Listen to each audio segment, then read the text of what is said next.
السلام علیکم، عنایت اللہ خان ایک بار پھر اپنے یوٹیوب چینل کی طرف سے آپ کے سامنے حاضر ہے۔ آج دو بڑے موضوعات پہ بات کریں گے۔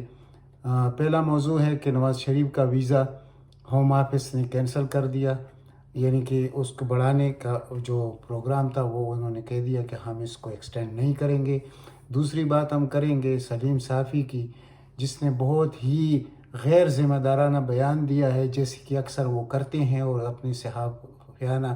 طاقت استعمال کرنے کی کوشش کرتے ہیں، لیکن صحافت جس چیز کا نام ہے اس سے اس کو علم ہی نہیں ہے کہ صحافت کس چیز کو کہتے ہیں، تو اس پہ ضرور بات کریں گے۔ پہلے ہم بات کرتے ہیں لندن سے جو خبر ہے وہ یہ ہے برطانیہ سے کہ یہاں کے ہوم آفس نے نواز شریف کا ویزا ایکسٹینڈ کرنے سے انکار کر دیا ہے کہ آپ مزید نہیں رہ سکتے۔ کیوں؟ اور اس کے مقابلے میں دوسری بات یہ بھی ہے کہ اس کا جو ڈپلومیٹک پاسپورٹ ہے وہ بھی اس جو گزشتہ فروری ہے اس میں اس کا وہ ایکسٹینڈ نہیں ہوا، یعنی رینیو نہیں ہوا اس کا پاسپورٹ۔ تو یہ بھی ایک بڑا مسئلہ ہے اس کے لیے کہ وہ جائے گا تو وہ ایمبیسی جائے گا، پاکستان ایمبیسی، تو وہ اس کو رینیو تو نہیں کریں گے، کیونکہ یہ ایبسکانڈر ہے، کنویکٹڈ شخص ہے، فراڈ سے نکلا ہے پاکستان سے، تو وہ کیسے اس چیز کو وہ رینیو کریں گے اس کے پاسپورٹ کو؟ یہ تو ہو نہیں سکتا۔ تو یہ دو بڑے مسائل جو نواز شریف کے لیے ابھی آئے ہیں آج کے دن، تو ایک تو پہلے سے موجود تھا جو پاسپورٹ والا مسئلہ تھا، لیکن ابھی ہوم آفس نے مکمل انکار کر دیا ایکسٹینڈ کرنے سے ویزے کا۔ اب ان کے پاس کیا گراؤنڈ رہ جاتا ہے؟ اور اس گراؤنڈ سے پہلے میں ذرا آپ کو بتا دوں کہ یہ فیصل واوڈا جو ہے اکثر تو کچھ نہ کچھ کرتا رہتا ہے، تو اس نے کچھ دن پہلے ٹویٹ کیا تھا کہ نواز شریف کا ویزا ایکسٹینڈ نہیں ہو رہا، ہوم آفس انکار کرنے والا ہے۔ اب یہ خبر اس تک کیسے پہنچی یہ اپنا ایک موضوع ہے، کیونکہ یہاں سیکرٹ رکھا جاتا ہے ہر بات کو، یہ کسی کی دسترس میں نہیں ہوتا کہ اس کو معلوم ہو جائے۔ تو کیا یہ اس فیصلے میں، یعنی اس اپیل میں یہ جائیں گے ابھی جب، تو کیا اس اپیل میں، یہ تو چلے گئے ہیں آج اپیل میں، کورٹ میں اپیل کی ہے انہوں نے، تو کیا اس میں یہ بھی وہ اٹھائیں گے کہ ایک شخص جس کو حق نہیں تھا اس نے یہ کیسے بیان دے دیا؟ بہرحال اس نے جو بیان دیا تھا وہ سچ ثابت ہوا، تو میں اپریشیٹ کرتا ہوں فیصل واوڈا کو اس بات پر۔ لیکن یہاں جو ذرائع ہیں وہ کہتے ہیں کہ انہوں نے اپیل میں یہ مینشن کیا ہے کہ ایک غیر متعلقہ شخص جو ہوم آفس سے تعلق نہیں رکھتا اس کو یہ کیسے معلوم تھا کہ سیکریسی اس نے کیسے آؤٹ کر دی؟ تو یہ ایک پوائنٹ ہو سکتا ہے، لیکن اس کا اتنا بڑا امپیکٹ شاید نہ ہو۔ لیکن پھر بھی یہ گئے ہیں کورٹ میں، اب کورٹ میں جب تاریخ آئے گا تو اس میں تو ٹائم لگے گا، کیونکہ ایک تو کووڈ کی وجہ سے بھی ہو سکتا ہے کہ لیٹ ہو، اور اس کے بعد جب وہ تاریخ نکلے گا بھی 5-6 مہینے میں، تو اس کے بعد پھر اگر ریفیوز ہوتا ہے تو دوبارہ ان کو ریویو میں جانا پڑے گا۔ ریویو میں تو چانس 99% تو چانس ہوتے نہیں ہیں، جو ریویو ہے تو وہ اس میں کوئی فائدہ اس کو نہیں پہنچ سکتا۔ تو یہ جب میڈیکل گراؤنڈ پہ جائیں گے تو میڈیکل گراؤنڈ بھی وہ انہوں نے خود کہہ دیا ہوم آفس نے کہ اس کے میڈیکل کا جو گراؤنڈ ہے اس پہ ہم اس کو ویزا نہیں دے سکتے، کیونکہ یہ اتنا ڈینجرس مسئلہ اس کا نہیں ہے، تو یہ برطانیہ چھوڑ کے چلا جائے۔ تو اس ریویو میں بھی کے بعد یہ پھر جائیں گے ٹریبیونل میں، تو ٹریبیونل میں بھی یہ لمبا کھینچ سکتے ہیں۔ تو ان کا صاحب مطلب میں آپ کو یہ بتا دوں کہ یہ اس وقت تک کھینچتے رہیں گے اس مسئلے کو کہ جب تک قاضی فائز عیسیٰ پاکستان کے چیف جسٹس نہیں بنتے۔ اور آپ لوگوں کو معلوم ہے کہ میں کیوں کہہ رہا ہوں، پچھلی ولاگس میں آپ نے سنا ہوگا کہ اس کا مقصد کیا ہے میرا، تو آپ کو گاہے بگاہے میں آگاہ کرتا رہا ہوں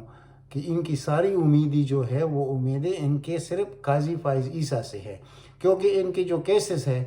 وہ ذمہواری کوئی نہیں لے سکتا کہ ان کو ان کیسز سے بری کر سکے۔ پاکستان میں تو یہ بری ہو نہیں سکتے ان کیسوں سے، خواہ وہ قاضی فائز عیسیٰ کیوں نہ ہو۔ لیکن پہلے تو یہ ہو کہ قاضی فائز عیسیٰ پاکستان کی چیف جسٹس بنتے بھی ہے کہ نہیں، یہ تو اللہ کو معلوم ہے۔ کل کس نے دیکھا، اور حالات کچھ اس طرح ہے کہ شاید پاکستانی لوگ قاضی فائز عیسیٰ کو چیف جسٹس ماننے سے انکار کر دے۔ یہ کسی اور ویلاگ میں آپ کے ساتھ میں بحث کروں گا کہ میں یہ کیوں کہہ رہا ہوں، اس کی بہت خاص وجوہات ہے اس وجہ سے۔ حالانکہ میں عدلیہ کے کاموں میں مداخلت نہیں سمجھتا، لیکن کچھ ریزنز ہے، کچھ وجوہات ہے، اس پہ ہم بات کریں گے کسی اور ویلاگ میں۔ تو اب اس وقت جو خبر ہے وہ یہی ہے کہ اس کا جو ہوم آفس کا جو ڈیسیژن ہے وہ میں نے آپ کو بتا دیا کہ انہوں نے ایکسٹینڈ کرنے سے انکار کر دیا۔ اب آتے ہیں جو بڑا نامور خود کو سمجھتا ہے، باخبر صحافی سمجھتا ہے کہ مجھے ہر چیز کا خبر ہوتا ہے، حالانکہ اس کو کچھ بھی خبر نہیں ہوتا۔ سلیم صافی نے عجیب سا بیان دیا ہے کہ کشمیریوں کو متنفر کرنے کے لیے ایک پشتون کو، یہ خود بھی پشتون ہے سلیم صافی، لیکن یہ کون سا پشتون ہے اس کاسٹ میں نہیں جانا چاہتا۔ مجھے معلوم ہے کہ اس کا کس ذات سے تعلق ہے، لیکن وہ چونکہ مجھے اخلاقیات کا وہ ہے، اس ویڈیو میں وہ میں نہیں کہہ سکتا کہ یہ کون ہے۔ میں اس کو جانتا ہوں، مردان کے کس گاؤں سے تعلق رکھتا ہے اور اس کا ذات کیا ہے، اس پہ نہیں بات کرتا۔ لیکن اتنا میں کہہ سکتا ہوں کہ یہ پہلے اے پی پی کے چیئرمین فیض الرحمان کا نوکر تھا، بعد میں اس نے جس کی نوکری کی ہے وہ آپ کو معلوم ہے کہ وہ کس کی تھی، ملک ریاض کی، اور ملک ریاض نے اس کے جو لتیں لی ہیں وہ آپ نے خود دیکھا اس کے انٹرویو میں کہ یہ کیسے بھیگی بلی بنا رہا اس کے سامنے، کیونکہ جب آدمی ہاتھ ایسے کرتا ہے کسی کے سامنے تو پھر یہ تو سننا پڑتا ہے، بے عزتی تو برداشت کرنی پڑتی ہے۔ تو اس کی جتنی بے عزتی اس نے کی تھی ملک ریاض نے، وہ آپ لوگوں نے دیکھی ہوگی اس کے اپنے پروگرام میں سلیم صافی کے۔ تو اب اس نے یہ جو کہہ دیا کہ وزیر اعظم بھی نیازی اور پختون، اور امور کشمیر کا جو وزیر ہے وہ بھی پختون، اور کسی اور کا بھی نہ، کشمیر کمیٹی کا چیئرمین بھی پختون، تو یہ تو بدزن ہوں گے کشمیری لوگ۔ اب اس کو یہ پتہ نہیں ہے کہ یہ جو نیازی ہے یہ اس نے ایک تخلص رکھا ہوا ہے، اس کا کوئی تعلق نہیں ہے، یہ قوم سے مغل ہے، یعنی یہ سینٹرل ایشیا سے آئے ہوئے لوگ ہیں، اور پھر یہ کشمیری اور افغانی یہ تو سب اس طرح مطلب ایک قبائل ہے، اور اس قبائل میں یہ سب سے پہلے یہ لوگ افغانی ہیں، یعنی یہ کشمیری لوگ۔ یہ بہت بڑی بحث ہے، کسی دن اس پہ بھی بات کریں گے کہ یہ ایک نسل کیسا ہے، افغانی اور پختون اور کشمیری۔ یہ اب اس وقت نہیں چھوڑ دیتے ہیں اس بات کو، لیکن میں اتنا بتا دوں کہ یہ نیازی نہیں ہے، یہ پختون نہیں ہے، یعنی یہ کشمیری ہے، اصلاً کشمیری ہے، اور یہ ایک پہلے مسلم کانفرنس میں تھا، پھر اس کے بعد یہ پی ٹی آئی میں شامل ہوا، اور پہلی بھی ایم ایل اے رہا ہے، اور کافی تجربہ ہے اس کا، اور بہت زیرک انسان ہے۔ تو اس کی وجہ کیا تھی اس کو نامینیٹ کرنے کی کہ 3-4 امیدوار تھے جس پہ بحث ہو رہی تھی۔ تو پہلا جو امیدوار تھا وہ سردار تنویر الیاس تھا، تو تنویر الیاس کو انہوں نے اے ٹی ایم کا نام دے دیا اس اپوزیشن نے کہ یہ تو اے ٹی ایم ہے جیسی جہانگیر ترین۔ تو اس وجہ سے حالانکہ وہ بہت زیادہ کام کیا ہے تنویر الیاس نے، آزاد کشمیر کے الیکشن میں سب سے زیادہ جو محنت کی ہے اس نے کی ہے، لیکن اس وجہ سے اس کو وزیر اعظم نہیں بنایا گیا۔ دوسرا تھا بیرسٹر سلطان محمود، اس کا تعلق پیپل پارٹی سے رہا ہے اور پیپل پارٹی کا ہی وزیر اعظم رہا ہے، تو اس وجہ سے بھی اس پر اعتراض آ رہے تھے۔ تو یہ وزیر اعظم نے خوب سوچ و بچار کے بعد اس شخص کو وزیر اعظم نامزد کیا، اور اس کے بعد یہ باتیں کرنا کہ یہ تو میں نے رات کی ویلاگ میں بھی آپ کو کہا تھا کہ یہ مطلب روحانیت کا کوئی تعلق ہے، اور پھر حروف کا تعلق ہے، عین کا تعلق ہے، اور 1913 1918 کا تعلق ہے، 13 راس نہیں آیا تو 18 راس آیا، تو 18 تاریخ کو یہ ہونا چاہیے تھا، تو اس کا 18 تاریخ کو ہی اس نے اپنے دل میں بٹھا دیا تھا کہ بس میرا وزیر اعظم یہی ہے عبدالقیوم نیازی۔ یعنی یہ اس کی صحافت ہے سلیم صافی کی، یہ سب کچھ وہ بیان کر رہا ہے۔ تو اس سے تو کشمیر کا مقدمہ بھی کمزور ہوگا، اور دنیا کے سامنے بھی کشمیر کا مقدمہ بہت ویک ہو جائے گا۔ تو یہ جو انہوں نے کیا، یہ انہوں نے کشمیر دشمنی کی ہے، انہیں عمران خان نے کشمیر دشمنی کی ہے عبدالقیوم نیازی کو وزیر اعظم نامزد کر کے، یعنی کہ اس کو رنگ دیا گیا۔ تو جب اس نے یہ مذمت کی ہے کہ میں اس کی مذمت کرتا ہوں کہ نیازی کو اور پختون کو آزاد کشمیر کا وزیر اعظم بنا دیا گیا، تو اس پر اس کو معذرت کرنی چاہیے۔ اب حقیقت تو یہ ہے کہ وہ تو نہ پختون ہے اور نہ وہ نیازی ہے، نیازی اس کے خاندان میں کوئی نہیں ہے، صرف وہ اپنے نام کے ساتھ جیسے عام لوگ، یعنی فیض احمد فیض، تو یہ ایک تخلص ہے کہ فیض احمد تو اس کا نام تھا، لیکن یہ فیض اس نے اپنا تخلص رکھا. اسی طرح کوئی کیا رکھتا ہے، کوئی ساحر رکھتا ہے، کوئی ساگر رکھتا ہے، کوئی کیا رکھتا ہے، تو اس نے نیازی رکھا اپنے نام کے ساتھ کہ عبدالقیوم نیازی. تو اب اس نیازی لفظ سے اس نے کتنا بڑا واویلا مچا دیا اس شخص نے، اور اس کے مقاصد دیکھ لیجئے. یعنی صرف اور صرف لوگوں کو ڈسکریج کرنے کے لیے، اور خود پختون ہوتے ہوئے، لیکن کیسے پختون ہے وہ میں پھر کسی وقت کہوں گا، لیکن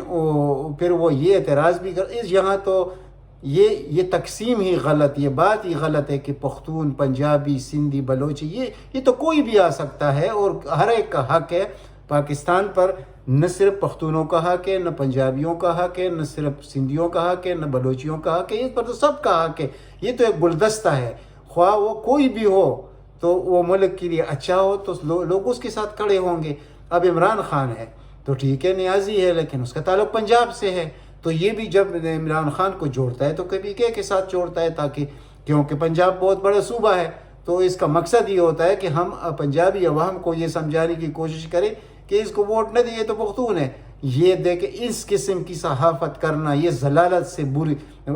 سے بھی گری ہوئی چیز ہے، لیکن یہ لوگ کرتے ہیں. ان کو اس سے قدر و منزلت کا تو کوئی ان کا تعلق نہیں ہے. یہ جھوٹ پہ جھوٹ کہتے ہیں، اور بغیر ثبوت کے، بغیر خبر کے، بغیر رپورٹ کے ان کو پتہ نہیں ہوتا ایک چیز کا، اور وہ بیان کر دیتے ہیں، اور اپنی مین اسٹریم میڈیا پر یہ بیان کرتا ہے کہ اس سے تو کشمیری دل شکند ہو جائے، دل شکنی ہوگی کشمیریوں کی، اور مقبوضہ کشمیر جو ہے اس میں بھی اس کا اثر بہت برا جائے گا. یعنی صرف بغض عمران میں یہ لوگ کتنے اپنی ایمان کو چھوڑ دیتے ہیں، میں صرف یہاں تک آپ کو سمجھانا چاہتا ہوں. یا ان کے ساتھ جو اس کے اور بھی چند حواری ہیں نون لیگ کے، ان سب کی میں بات کرتا ہوں کہ خدا کے لیے اپنے پہلے ایمان کو اپنا مضبوط کرے، پھر بعد میں صحافت کرے. صحافت آپ لوگوں کا کام نہیں ہے، کیونکہ آپ نے صرف بغض کرنا ہے، آپ نے صحافت نہیں کرنی. صحافت تو ایک آزاد وہ ہے، ہمارے پاس صحافی لوگ موجود ہیں، لیکن وہ گنے چند انگلیوں پہ آپ گن سکتے ہیں وہ کتنے لوگ ہیں. باقی جتنا میڈیا ہے وہ پیڈ میڈیا، وہ تو خریدا جا چکا ہے. کس نے خریدا یہ بھی آپ کے ساتھ میں بہت دفعہ اس کی بحث کر چکا ہوں. اب باقی آخری بات کرتے ہیں دوبارہ نواز شریف کی. تو نواز شریف کی بات یہ ہے کہ اب اس کے لیے جو آخری حربہ رہ جائے گا، اگر یہ سب کچھ پروسیس کے بعد بھی اس کو انکار ہوتا ہے ظالم کے لیے، تو وہ کر نہیں سکتا. کیونکہ وہ تو جب ادھر آیا تو ادھر تو بیماری کے لیے آیا تھا کہ میری بھی، میں تو خدا نہ کرے کہ میری تو زندگی کو خطرہ لاحق ہے، تو ہم کسی کے لیے برا نہیں سوچتے. تو اب وہ یہ گراؤنڈ تو لے نہیں سکتا ہے ظالم کا، تو اس کو مجبوراً واپس جانا پڑے گا پاکستان، کیونکہ کسی اور ملک یہ سفر کرے گا تو اس کا پاسپورٹ تو رینیوڈ نہیں ہے، تو اس کو پاکستانی ایمبیسی سے ٹریول ڈاکومنٹ لینے پڑیں گے، اس پہ وہ پاکستان جا سکتے ہیں. اور جب وہ پاکستان جائے گا تو وہاں پھر آپ کو پتہ ہے کہ پھر کیا ہوگا. کنوکٹڈ آدمی ہے، جیل جائے گا. پھر اور بھی کیسز ہے جو لاہور ہائی کورٹ نے ان کے ساتھ یعنی نوازش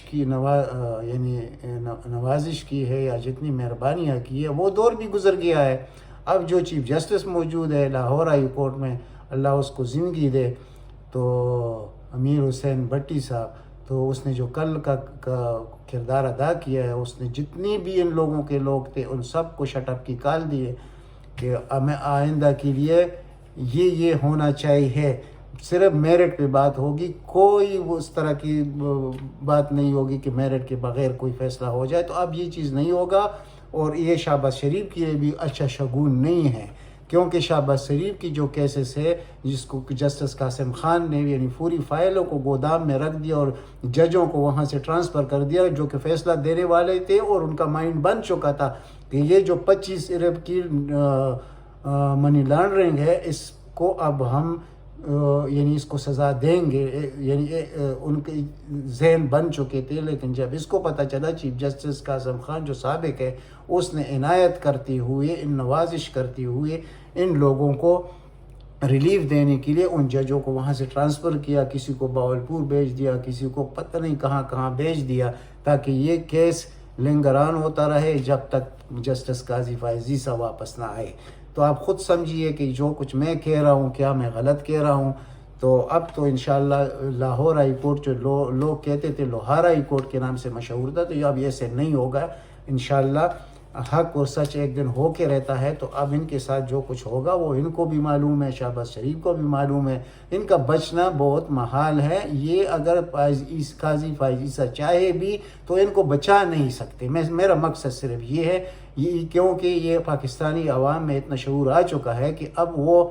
یعنی عدلیہ پر بھی صرف نظر نہیں کرتے، وہ پوچھتے ہیں۔ وہ جو سوشل میڈیا پر آپ جو ایش ٹریک کبھی کبھی دیکھتے ہیں، تو یہ لوگوں میں بھی بیداری آ چکی ہے۔ اب ہر آدمی اپنے مرضی سے فیصلے نہیں کر سکتا، کسی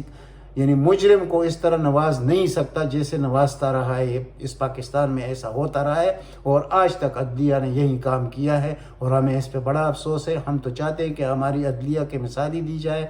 جیسے چند لوگ ہیں سپریم کورٹ کے جسٹسز میں، تو ان کی مثالیں دی جاتی ہیں، ہم اس کی عزت بھی کرتے ہیں، پورا قوم ان کا عزت کرتا ہے۔ لیکن افسوس کہ دوسرے جو بار کونسل اور ادھر ادھر سے آتے ہیں اور وہ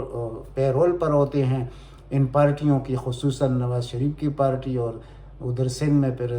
آپ کو پتہ ہے کس کی ہے، اس کی وجہ سے تو ہم یہ جو کلچر ہے انشاءاللہ یہ پاکستان میں ختم ہوگا۔ آزاد عدلیہ کا مقصد ہے کہ عام آدمی کے لیے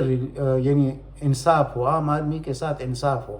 تو انشاءاللہ ان کے ساتھ بھی اس دفعہ انصاف ہوگا اور صحیح ٹھیک ٹھاک انصاف ہوگا۔ ملتے ہیں اگلی ویلاگ میں۔ اس چینل کو سبسکرائب کیجئے، زیادہ سے زیادہ اس ویڈیو کو شیئر کیجئے تاکہ عام آدمی تک میری بات پہنچ سکے۔ اللہ تعالیٰ آپ سب کو اپنے حفظ و امان میں رکھے۔ والسلام۔